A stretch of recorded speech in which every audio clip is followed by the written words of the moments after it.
O'zi bitta narsa haqida gapirmoqchiman, ya'ni farma haqida. Men 4 oy kursga o'tirdim. O'zi 20 kun bo'ldi kurs to'xtatib PKTga chiqqanman. Deyarli hamma sportsmenlar, hamma farma qilgan bolalar shu joyda qoqiladi. Ya'ni yamaga tushiladi, kursdan chiqilgan, trenirovkaga jilani yo'q, kuchi yo'q ko'tarishgada. Tezroq o'zini собственный testosteron tiklab olish kerak-da. Shu joyda trener bilan, aql bilan, kerakli dabavkalar bilan tiklab olib, joyga keltirib olmasa, shu bilan zalga qiziqishi o'lib qoladi yoki yana farma urib, farmaga o'tirib qoladi kishot. Buning uchun eng qilinadigan ishlardan yana bittasi trenirovkada dangasalik qilmasdan nima qilib bo'lsa ham trenirovka qilish kerak.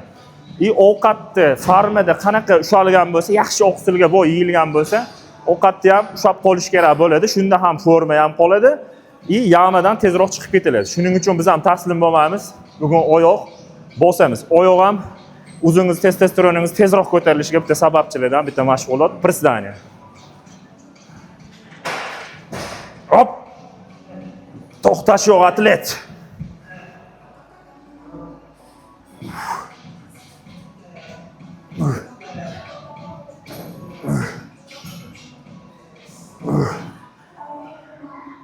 Besh.